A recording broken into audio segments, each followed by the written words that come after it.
నమస్తే, నేను Prabhakar Venuvanka. Welcome to PV news. రాష్ట్ర ముఖ్యమంత్రి రేవంత్ రెడ్డి ఇటీవల కొన్ని వ్యాఖ్యలు చేశారు. ఆ వ్యాఖ్యలు ఇప్పుడు రాజకీయంగా దుమారం రేపుతా ఉన్నాయి. ఆయన రీసెంట్గా అధికారులతో రివ్యూ నిర్వహించి అధికారులు నా మాట వినట్లేదు, అధికారులు నేను ఆల్రెడీ రివ్యూ చేసి ఆల్రెడీ ఆదేశాలు ఇచ్చిన తర్వాత కూడా నా మాట వినకుండా వర్షాలు వచ్చినట్టు పట్టించుకోలేదు, దానివల్ల మొన్న వర్షం బాగా పడినప్పుడు ఇబ్బంది అయింది, అన్ని రోడ్లు బ్లాక్ అయిపోయినాయి, ఎక్కడికక్కడ నాలాలు పొంగినాయి, ప్రజలు కూడా చాలా ఇబ్బంది పడ్డారు. సో ఈసారి అట్లా ఉండొద్దు, అవసరమైతే నేనే రోడ్ల మీదకి వస్తాను, నేనే సహాయక చర్యలో పాల్గొంటా అని చెప్పి ముఖ్యమంత్రి రేవంత్ రెడ్డి చెప్పారు. సో ఇక్కడ మనం ఇందులో కీలకమైన విషయం ఏంటంటే అధికారులు నా మాట వినట్లేదు. సో ఇప్పుడే కాదు, ఆయన గతంలో కూడా చెప్పారు ఈ మాట. గతంలో ఏకంగా కనీసం జిహెచ్ఎంసీలో ఆ చెత్త తీసుకెళ్లే వాళ్ళు కూడా నా మాట వినట్లేదు, ఆ ఆటోలు అవన్నీ ఉన్నాయి, వాళ్ళు నేను ఏం చేస్తాను, వాళ్ళు వింటలేరు, చెత్త తీస్తలేరు అని చెప్పి ముఖ్యమంత్రి హోదాలో ఆయన చెప్పారు. ఇట్లా అనేక సందర్భాల్లో అధికారుల మధ్యలో ముఖ్యమంత్రి మధ్యలో గ్యాప్ ఉంది, అధికారులు ముఖ్యమంత్రి మాట వింటలేరనో లేదంటే ముఖ్యమంత్రి వ్యవహార శైలి వల్ల వాళ్ళు ఇంకొక రకంగా వ్యవహరిస్తున్నారనో ఈ చర్చ అంతా జరుగుతూ ఉన్నది. మరి ఎందుకు వీళ్ళు అట్లా చేస్తూ ఉన్నారు అధికారులు, ఎందుకు ముఖ్యమంత్రి మాట ఎవరు వినట్లేదు అంటే ఇక్కడ మళ్ళీ కేసీఆర్ వస్తున్నాడు మధ్యలోకి. ఈ పాపం అంతా కూడా కేసీఆర్దే, ఈ తప్పంతా కూడా కేసీఆర్దే.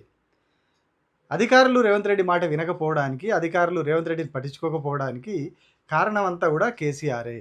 ఎందుకో ఇప్పుడు మనం మాట్లాడుకుందాం. ముఖ్యమంత్రి రేవంత్ రెడ్డి ప్రతి సందర్భంలో కేసీఆర్ పేరే తీస్తారు. ఎక్కడికి పోయినా, అది పెళ్ళికి సాగుకు ఒకటే మంత్రం అంటారు కదా, అట్లా ఎక్కడికి పోయినా రేవంత్ రెడ్డి కేసీఆర్ గురించే మాట్లాడతారు. కేసీఆర్ కేసీఆర్ కేసీఆర్ కేసీఆర్. తిట్టడానికి ఎక్కడైనా అవకాశం కల్పించుకోవాలనుకున్నప్పుడు ఖచ్చితంగా కేసీఆర్ పేరు తీసి తిడతా ఉంటాడు. సో ఇది పాపం ఇదే ఆయనకు పెద్ద ముప్పు తెచ్చిపెట్టింది రేవంత్ రెడ్డికి. ఎందుకంటే ఎంతసేపు రేవంత్ రెడ్డి కేసీఆర్ పేరును వాడుకుంటా ఉంటే ప్రజలు కావచ్చు, అధికారులు కావచ్చు, వీళ్ళంతా కూడా సేమ్ వాళ్ళు కూడా కేసీఆర్నే గుర్తు చేసుకుంటున్నారు. అధికారులతో వ్యవహరించేటప్పుడు కొంత జాగ్రత్తగా ఉండాలి, జాగ్రత్తగా డీల్ చేయాలి. ఎందుకంటే అధికారులంతా కూడా చాలా చదువుకొని వచ్చిన వాళ్ళు, పెద్ద పెద్ద చదువులు చదివి, పెద్ద పెద్ద గ్రంథాలని చదివి పక్కన పడేసి అందులోంచి మెరిట్ లిస్ట్లో వచ్చి బయటకు వచ్చిన వాళ్ళు ఐఏఎస్లు ఐపీఎస్లు వీళ్ళంతా ఉంటారు. వాళ్ళతో ఉండేటప్పుడు ఎంత జాగ్రత్తగా ఉండాలి అంటే వాళ్ళ దగ్గరికి పోయి మనం అంటే ఒక హయ్యర్ అఫీషియల్ లాగా వాళ్ళ దగ్గర పోతున్నాం. వాళ్ళు ఐఏఎస్లు ఐపీఎస్లు చీఫ్ సెక్రటరీలు రకరకాల హోదాల్లో ఉన్నారు. వాళ్ళ దగ్గర అంటే వాళ్ళ పైన అయినా ముఖ్యమంత్రిగా ఉన్నారు. ఉన్నప్పుడు ఎట్లా ఉండాలి, వాళ్ళకంటే కొంత సబ్జెక్ట్ ఎక్కువ గెయిన్ చేసి ఉండాలి. అంటే స్టడీ చేయాలి, దాని ఇష్యూ మీద పోయినప్పుడు స్టడీ చేసి వాళ్ళు ఒక్క క్వశ్చన్ అడిగితే ఈయన 100 క్వశ్చన్లు దాని మీద వేసేలాగా ఉండాలి. వాళ్ళు ఒక్క సమాధానం చెప్తే దానికి ఈయన 100 సమాధానాలు రివర్స్లో చెప్పేలాగా ఉండాలి. కాకపోతే మన ముఖ్యమంత్రి విషయంలో అట్లా లేదు అనే విషయం చాలాసార్లు స్పష్టమైంది. స్వయంగా ఆయన మేడిగడ్డ పర్యటనకు పోయినప్పుడు ఒక క్వశ్చన్ అడుగుతారు, అది చాలా ట్రోల్ అయింది సోషల్ మీడియాలో. ఇది బ్యాకప్ ఉంటుందా, లేకపోతే కంప్యూటర్ బంద్ అయితే అంత డేటా ఎగిరిపోయినట్టు ఎగిరిపోతుందా అని ఒక క్వశ్చన్ అడుగుతారు ఆయన. అంటే ఒక ముఖ్యమంత్రి స్థాయి వ్యక్తి అడగాల్సిన క్వశ్చన్ కాదు, ఏదో ఒక అంటే చదువురాని వ్యక్తి, కంప్యూటర్ గురించి అవగాహన లేని వ్యక్తి, ఆ టెక్నాలజీ గురించి అవగాహన లేని వ్యక్తి అయితే అట్లా అడిగితే ఒక లెక్క. కానీ ఈయన ముఖ్యమంత్రి హోదాలో ఉన్నారు, అది కూడా తెలంగాణ లాంటి ఒక ఐటీ సూపర్ పవర్ రాష్ట్రానికి ముఖ్యమంత్రిగా ఉండి అట్లాంటి క్వశ్చన్ అడగడం చాలా సిల్లీ అయింది. సో సేమ్ ఇట్లాంటి సిచ్యువేషన్లు వచ్చినప్పుడు అధికారుల దగ్గరికి పోయినప్పుడు, అధికారుల దగ్గర రివ్యూలో పాల్గొన్నప్పుడు మాట్లాడాల్సిన విధానం, వాళ్ళతో హుందాగా ఉండాల్సిన విధానం, ఇవన్నీ కొంత అనుభవంతో వచ్చే అంశాలు. కాకపోతే మన రేవంత్ రెడ్డి గారు గతంలో మంత్రిగా కూడా పనిచేసిన అనుభవం లేదా, డైరెక్ట్ ఎమ్మెల్యే నుంచి డైరెక్ట్ ముఖ్యమంత్రి అయిపోయారు. సో మరి ఇక్కడ కొంత గ్యాప్ వచ్చినట్టున్నది.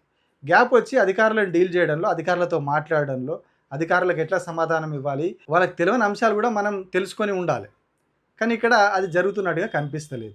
సో అందుకనే అధికారులకు కూడా అనిపిస్తుంది, అరే కేసీఆర్ ఉన్నప్పుడు సబ్జెక్ట్ మస్తు ఉండే, ఒకవేళ ఆయన రివ్యూ చేస్తుండే అని పిలిచినప్పుడు పోతే ఆయనే మనం కొంత ప్రిపేర్ అయిపోతే ఆయన అవుట్ ఆఫ్ సిలబస్ క్వశ్చన్లు అడుగుతుండే, అంత సబ్జెక్టు వేరే ఉంటుండే అక్కడ. కానీ ఇక్కడ పోతే అసలు నిల్ సబ్జెక్ట్ అనే అభిప్రాయం అధికారుల్లోనే ఉందనే చర్చ గతంలో చాలా పేపర్లు రాసినాయి. ముఖ్యమంత్రి మీద వీళ్ళకు సదాభిప్రాయం లేదు, అందుకే సహకరిస్తలేరని చర్చ గతంలో చాలాసార్లు జరిగింది.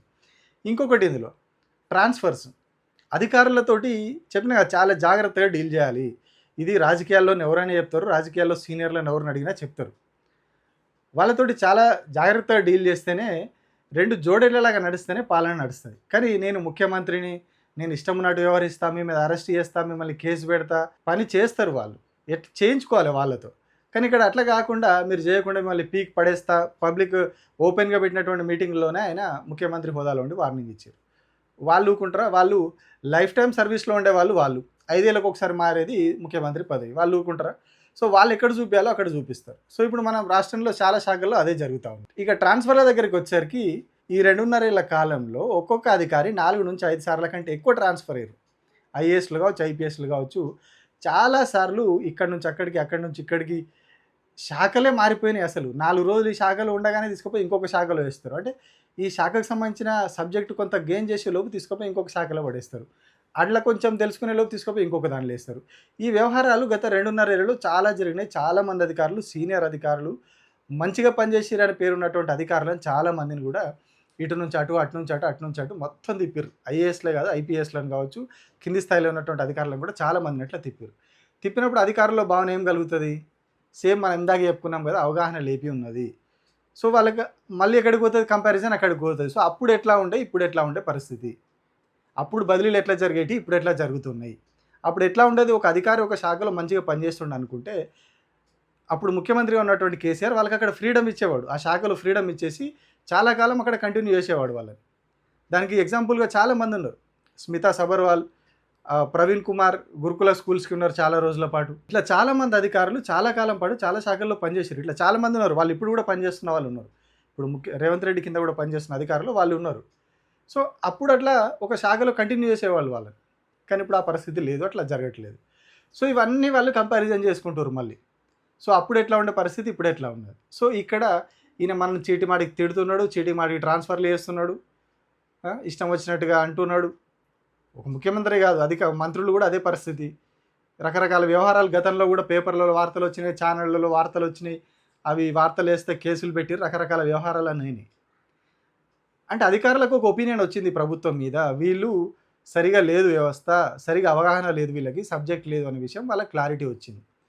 సో సబ్జెక్ట్ లేదనే విషయం ఎట్లా క్లారిటీ వస్తుంది? గతంలో 10 ఏళ్ళు పాలన చూసిరు వాళ్ళ అధికారులు చాలామంది. అప్పుడు ఎట్లా ఉండే, ఇప్పుడు ఎట్లా ఉన్నది, అప్పుడున్న ముఖ్యమంత్రి మంత్రులు ఎట్లా వ్యవహరించేటోళ్ళు, ఎట్లా సబ్జెక్ట్ ఉండేది, ఎట్లా మాట్లాడేవాళ్ళు, బదిలీలు కావచ్చు, ఇవన్నీ ఎట్లా ఉండేటి, ఇప్పుడు ఎట్లా ఉండేటి. సో ఈ కంపారిజన్ అనేది క్లియర్గా జరుగుతూ ఉంది. జరగడం వల్లనే ఇగో ఇప్పుడు ఈ పరిస్థితి. అధికారులు నా మాట వింటలేరు. ఎందుకు వింటారు? కేసీఆర్ మాట కూడా స్టార్టింగ్లో అధికారులు ఎవరు వినలేదట. అధికారం వచ్చిన కొత్తలో అంటే 2014లో ప్రభుత్వం ఏర్పడ్డప్పుడు కేసీఆర్ మాట చాలాసార్లు అధికారులు వినలేదు. ఈ పని చేద్దాం, ఉద్యమ సమయంలో నేను చాలా హామీలు ఇచ్చిన, ఇగో ఇది చేయాలి, ఇది చేయాలి, ఇది చేయాలి అని చెప్పి అధికారులు కూడా పెడితే నెవ్వర్ అసలు చేయమంటే చేయమని చెప్పి చేసిన అధికారులు ఉన్నారు. వాళ్ళలో కొందరు రిటైర్ అయ్యారు, ఇప్పుడు కొందరు ఇంకా సర్వీస్లో ఉన్నారు. అధికారులు రిజెక్ట్ చేసిన అధికారులు. కానీ ఆ తర్వాత మళ్ళీ అదే అధికారులతో ఆయన పని చేయించుకోగలిగిండు. చాలా స్కీములు కావచ్చు, ఇవన్నీ కూడా జరిగినాయి. సో ఇది కేవలం మన సబ్జెక్టు మీద ఆధారపడి ఉంటుంది, మనం బిహేవ్ చేసే విధానం మీద ఆధారపడి ఉంటుంది. నోరు మంచిదైతే ఊరు మంచిది అవుతుంది అంట. సో మరి ఇక్కడ ఆ నోరు దగ్గరనే తేడా వస్తున్నదేమో అనిపిస్తున్నది. దానివల్లనే ప్రతిసారి ముఖ్యమంత్రి ఒక అధికారియో ఇంకొకరు అంటే ఏదో అనుకోవచ్చు, కానీ చెత్త ఎత్తే వాళ్ళ నుంచి అధికారుల దాకా ఎవరినా మాట వింటలేరు అంటాడు. ఇంకొక రోజేమో మున్సిపల్ శాఖ మధ్యలో పోలీస్ శాఖ మధ్యలో సమన్వయం లేదు అంటారు. మున్సిపల్ శాఖకు పోలీస్ శాఖకు ఆయననే మంత్రి, 2 శాఖలకు ఆయనే మంత్రిగా ఉంటాడు, రెండింటి మధ్యలో కోఆర్డినేషన్ లేదు అంటాడు. ఇక్కడ 2 శాఖల మధ్యలో కోఆర్డినేషన్ లేదు అంటే ఎవరు చక్కగా పనిచేస్తలేరు అంటారు? అక్కడ ఉన్నటువంటి మంత్రి చక్కగా పనిచేస్తలేడు కాబట్టి ఆ శాఖల మధ్యలో సమన్వయం లేదు అంటారు. అధికారులను ఎవరు అన్నారు ఇక్కడ. సో మళ్ళీ వచ్చేది ముఖ్యమంత్రికి. సో ఇట్లా కంప్లీట్గా ఒక రేవంత్ రెడ్డి చేస్తున్న పని ఏంటంటే ప్రతిసారి కేసీఆర్ పేరు తీసుకోవడం వల్ల, ప్రతిసారి ఆయన తిట్టడానికి ప్రయత్నం చేసి ఆ పేరు పదే పదే పలకడం వల్ల అధికారులకు కూడా అదే గుర్తొస్తూ ఉన్నది. అప్పటి పరిస్థితులు, అప్పటి రోజులు గుర్తుకొచ్చి ఈ పరిస్థితి తేడా ఉన్నదని చెప్పి వాళ్ళు కూడా చేతులు ఎత్తేసినట్టున్నారు పాపం. మనం ఏం చేస్తే ఏమవుతుందో.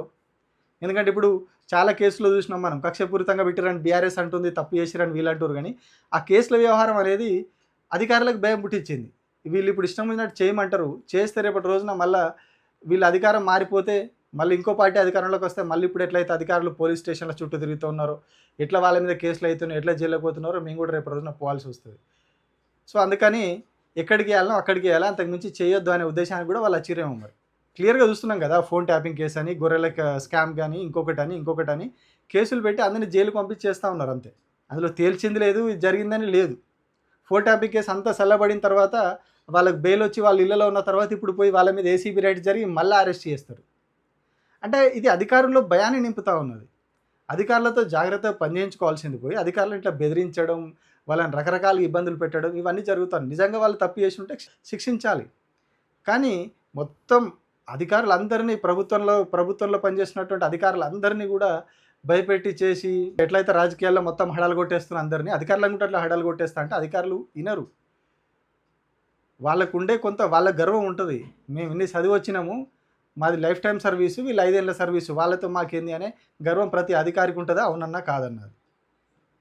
సో దాన్ని అర్థం చేసుకొని పనిచేసినప్పుడు వ్యవస్థ నడుస్తుంది. కానీ మొత్తం నేనే రాజు నేనే మంత్రి అని ఈయన గతంలో చెప్పుకున్నారు.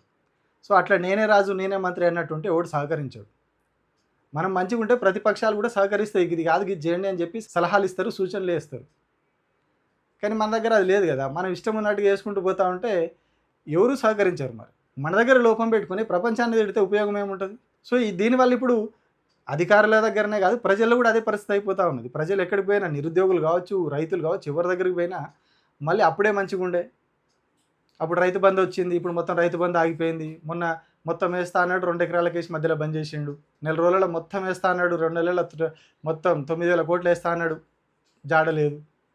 మళ్ళీ వర్షాకాలం సీజన్ స్టార్ట్ అయిపోయింది, రైతు బంధు లేదు, ఉద్యోగాలు లేవు. ఏడాదికి 2 లక్షల ఉద్యోగాలు అన్నారు, మొత్తం 5 ఏళ్ళు అయిపోయేసరికి కూడా 2 లక్షల ఉద్యోగాలు అయ్యే పరిస్థితి కనిపిస్తలేదు.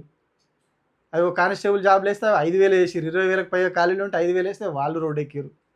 ఇట్లా వాళ్ళు నిరుద్యోగులు చెప్తా ఉన్నారు, మేము ఇంత పని కట్టుకొని ఇంత ఎంబడి తిరిగి తీసుకొచ్చి చేస్తే ఈయన మాకు వెన్నుపోటు పొడుస్తున్నాడు రేవంత్ రెడ్డి అని చెప్పి నిరుద్యోగులే చెప్తున్నారు. పరిస్థితి అర్థమైపోతుంది. రైతులు కూడా అదే చెప్తున్నారు, మేము ఏదో చేస్తాడు, రైతు బంధు పెంచిస్తా అన్నాడు, ఏదో చేస్తా అన్నాడు అని వేస్తే ఇప్పుడు మీరు వరి వేయొద్దు, అది వేయొద్దు, ఇది వేయొద్దు, ఈ రకాలు వేస్తేనే నేను బోనస్ ఇస్తా, లేకుంటే ఇన్ని కండిషన్లు పెడుతున్నారు. సో దీంతో కంపారిజన్ అవుతా ఉన్నది. అప్పుడు ఎట్లా ఉండే కేసీఆర్ ఏం చేసిండు, ఇప్పుడు ఈయన ఏం చేస్తున్నాడు, ఆయన ఎట్లా టైంకు రైతు బంధు ఇచ్చిండు, ఇచ్చిన కాడికైనా దాదాపు 1,60,000కి పైగా నోటిఫికేషన్లు ఇచ్చి ఉద్యోగాలు భర్తీ చేసిర్రు. ఇవన్నీ కూడా అటు నిరుద్యోగులు కానీ రైతులు కానీ అందరు చూస్తూ ఉన్నారు. సో రేవంత్ రెడ్డి ఇప్పటికైనా ఆయన పని మీద ఆయన ఫోకస్ పెట్టాలి. ఆయన పని మీద ఆయన ఫోకస్ పెట్టి ఆయన చేయాల్సింది చేస్తే ఈ వ్యవహారాలు ఉండే మీరు ఎంతసేపు కేసీఆర్ పేరు తీస్తే ప్రజల్లో కూడా అదే పోతుంది, అదే పేరు పోతుంది, ప్రజలు కూడా అదే ఆలోచిస్తారు.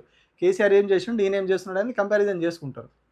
సో ఇప్పుడు అధికారులు అదే పని చేస్తున్నారు, నిరుద్యోగులు అదే పని చేస్తున్నారు, రైతులు అదే పని చేస్తున్నారు, సాధారణ ప్రజలు కూడా అదే పని చేస్తున్నారు. కంపారిజన్లోకి వచ్చినప్పుడు మీరు కింద ఉంటున్నారు, మళ్ళీ కేసీఆర్ పైకే ఉంటున్నాడు. సో మీరు సోషల్ మీడియాలో కేసీఆర్ పని అయిపోయింది అది అని ప్రచారం చేసుకోవచ్చు కాక, కానీ గ్రౌండ్లో పరిస్థితి వేరు ఉన్నది. సో ఇప్పటికైనా మీరు వాస్తవం తెలుసుకుంటే మంచిది.